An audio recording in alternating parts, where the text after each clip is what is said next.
Okay, welcome again. So now we are ready to make a remote desktop session with our newly created virtual machine. So करना क्या हमें? The process is really simple.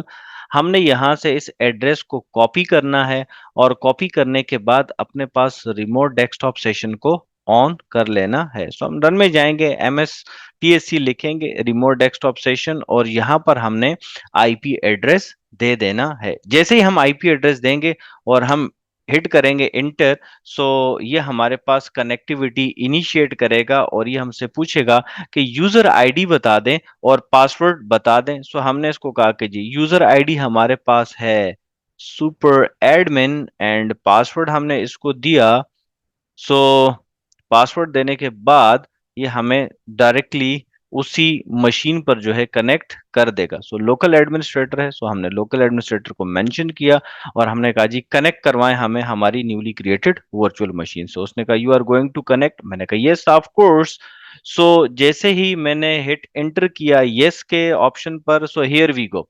यहाँ पर आप देख रहे हैं कि हमारे पास न्यूली क्रिएटेड जो वर्चुअल मशीन थी उसने सुपर एडमिन के यूजर को लॉगिन करवा दिया है, बिल्कुल ऐसे ही जैसे आप अपने डेस्कटॉप पर लॉगिन करते हैं, जैसे आप अपने लैपटॉप पर लॉगिन करते हैं। सो इन द सेम मैनर जब आप गूगल क्लाउड पर वर्चुअल मशीन बनाते हैं, एजर पर बनाते हैं, अमेजोन पर बनाते हैं, गोडेडी पर बनाते हैं, या किसी भी दूसरे वेंडर के डेटा सेंटर के अंदर आप वर्चुअल मशीन बनाते हैं, तो इन अ सेम मैनर वो आपको एक पब्लिक आईपी एड्रेस देता है और उस पब्लिक आईपी एड्रेस से आप उनकी वर्चुअल मशीन पर लॉगिन कर जाते हैं। अब ये लॉगिन में टाइम क्यों ले रहा है? बिकॉज ये इनिशिएट कर रहा है, ये भी प्रोफाइल बनाएगा। ये देख रहे हैं हमारे पास सारी की सारी सेटिंग्स जो हैं उसने सेलेक्ट कर ली हैं, और सो जैसे हम नॉर्मल इंस्टॉलेशन के बाद एक्सेप्ट करते हैं सारी की सारी कंडीशंस को, सो यहाँ पर भी हमने वेट किया।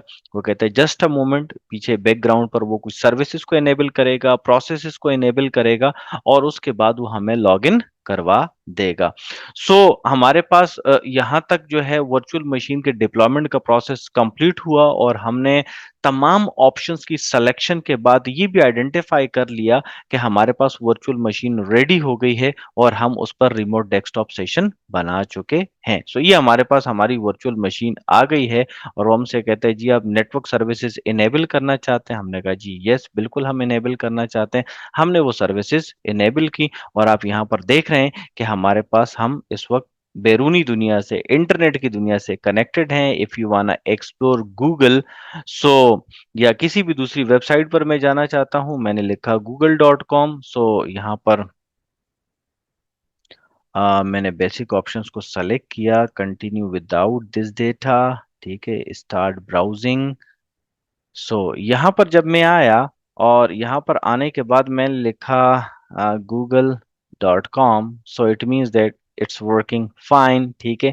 मुझे इसकी रिसोर्सेज को वेरीफाई करना है। सो रिसोर्सेज को वेरीफाई करने के लिए भी प्रोसीजर मेरे पास बड़ा सिंपल सा है, आसान सा है। मैंने यहाँ पर फोल्डर के ऑप्शन पर क्लिक किया और आप देख रहे हैं परफॉर्मेंस एवरेज आ रही है हमारे पास, कोई प्रॉब्लमेटिक चीज हमें नहीं नजर आ रही। Although we have 3.5 GB of the memory, here you can see 3.5 GB की मेमोरी है हमारे पास, और हमारे पास जो प्रोसेसर आ रहा है वो 2.6 गीगाहर्ट्ज का एक वर्चुअल प्रोसेसर लगा हुआ है। और if you want to verify the storage option, so यहाँ पर मैं इसको कमांड दे देता हूँ और कमांड देकर जैसे ही मैं एंटर करूंगा तो बेसिक जो हमारे पास कंप्यूटर मैनेजमेंट के ऑप्शंस है वो अपेयर हो जाएंगे हमारे पास, और हम वहां से अपने डिस्क के ऑप्शंस को भी एक्सप्लोर कर लेंगे। Here we go with the disk option. So देखते हैं कि डिफॉल्ट में इसने कितनी हार्ड डिस्क का साइज पिक किया है। सो डिफॉल्ट में हमारे पास 127 जीबी का साइज जो है इसने पिक कर लिया है। अगर हम अपने यूजर्स को वेरीफाई करना चाहते हैं तो here we have the users as well. आप ये देख रहे हैं सुपर एडमिन का यूजर हमारे पास बना हुआ है और बाकी के सारे यूजर्स हमें डिसेबल्ड नजर आ रहे हैं। सो यहाँ तक हमारी वर्चुअल मशीन की डिप्लॉयमेंट कंप्लीट हो गई है और आने वाले एपिसोड्स के अंदर हम डेफिनेटली तमाम के तमाम एडवांस लेवल के ऑप्शंस को एक्सप्लोर करेंगे relevant to the industry scenarios, और इंडस्ट्री डिमांड्स के मुताबिक हम देखेंगे कि डिप्लॉयमेंट के क्या क्या सिनेरियोज हो सकते हैं। आई होप दैट कि आपकी लर्निंग जर्नी अब तक की खासी सक्सेसफुल रही होगी और आपने क्लाउड कंप्यूटिंग के जो बेसिक कॉन्सेप्ट्स हैं, आर्किटेक्चर के पॉइंट ऑफ व्यू से, डिप्लॉयमेंट के पॉइंट ऑफ व्यू से वो आपने लर्न किए होंगे. So let's move with the next episode and see what kind of other skills available. So right back with the next session.